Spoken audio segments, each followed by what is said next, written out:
actually told us that she had her first ever sexuality education lesson during her 5th grade. So I think she was 11 years old. And not in school, but through her mother. But what her mother did is the mother brought home a book about puberty, sexuality, and whatnot, and made her read it to her loudly. And she felt really embarrassed. She said that's the most embarrassing moment of her life. And she swore she will never do it to her own children. She said, I'm gonna teach my own children, not the way that I was taught, but I want to discuss it to them casually and in a very fluid manner. So ladies and gentlemen, our first guest from UNESCO Regional Office is Miss Justine Sass.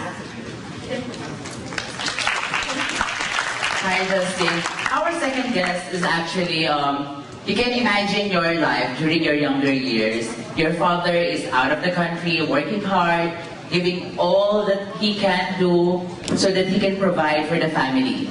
But the father keeps on sending stuff for males, stuff for boys. You can imagine robots, you can imagine guns, toy guns that is being given to her. Our youth finalist is Miss Jecel Censoro of Checkmyschool, Philippines.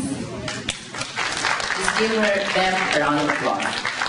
Hi Justine, hi Jecel. Good morning. Good morning. Good morning. Our topic today is very interesting in the sense that it talks about education. Well, we have a very huge issue of education. I think across the world, mostly it's all about girls not being sent in school, boys having the priorities over girls. But my question for Miss Justine actually is, why is it really necessary? I won't talk about boys and girls now, but why is it really necessary to integrate the concepts of sexual and reproductive health and rights in the education system? Okay, well, first of all, I'd just like to say what a thrill and an honor it is to be in this room. There are so many people here and so many faces, and just it's fantastic.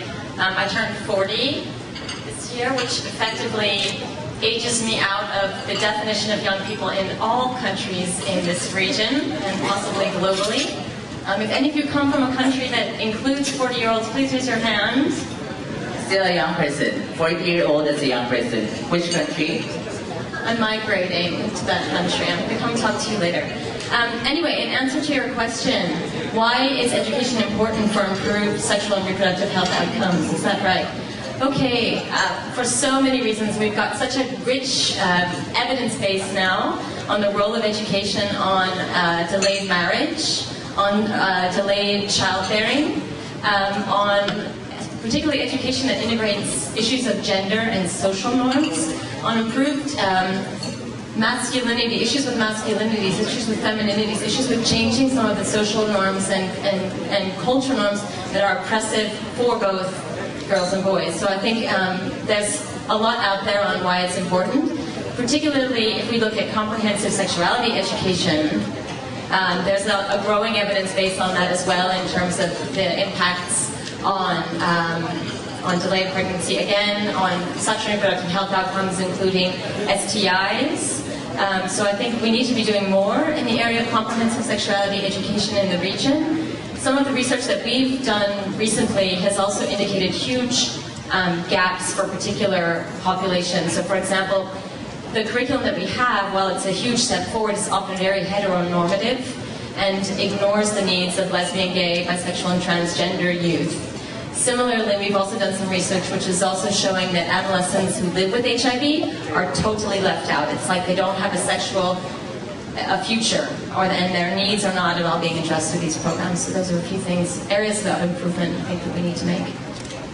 Just a follow-up question, when you talk about the comprehensive sexuality education and how the other young people were being left out in the education system, I'm just interested because there's been a lot of talk about comprehensive sexuality education. But how does the system now differs between, what's the difference between having it in school and having it outside of school? Are we supposed to use just the same standards and look at it in a different way? Like, you do this for the schools and you don't do this, or you do this for shelters, for example, or prisons, for example. The very definition of comprehensive sexuality education is really vague, especially for people in this conference. So maybe you can help us understand that better.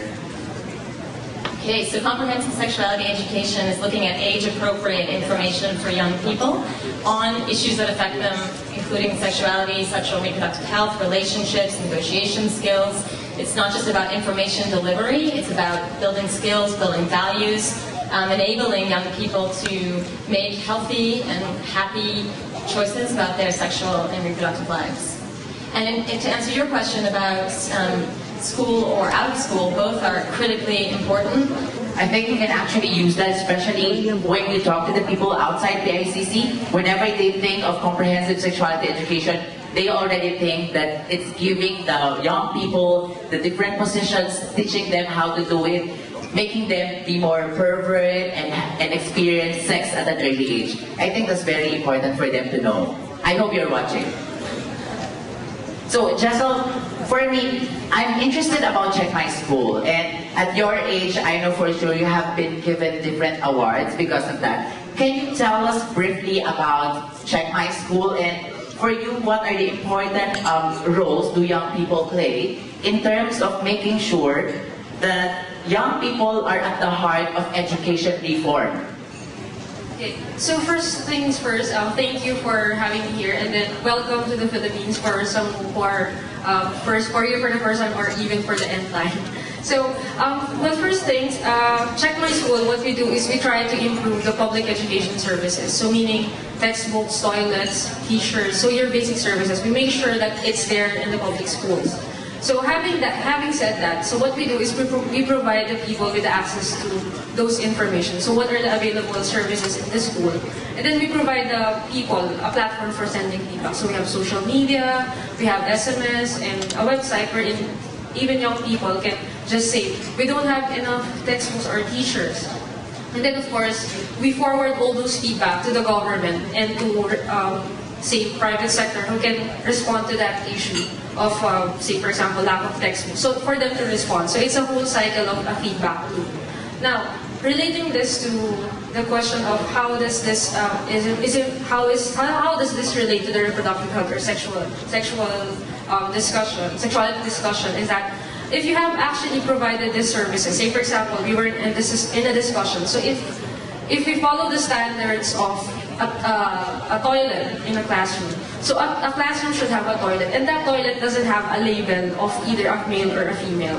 So just that simple thing that you don't label something that it should be a male or for female only is very important. Just that simple thing. And then for the content of the textbooks, it says that in the example of the textbooks that being gay or being lesbian is abnormal. So if you actually have this information that it's not supposed to be the case, or even if you see, and then people say, we have these textbooks in our school, so someone reports it, and then we forward that to the authorities, then something is happening. So you get the people to be engaged that if they know the information that this is not supposed to be the case, then you empower people. In your case, how does Checkmyschool change the educational field in the country, at least in the Philippines?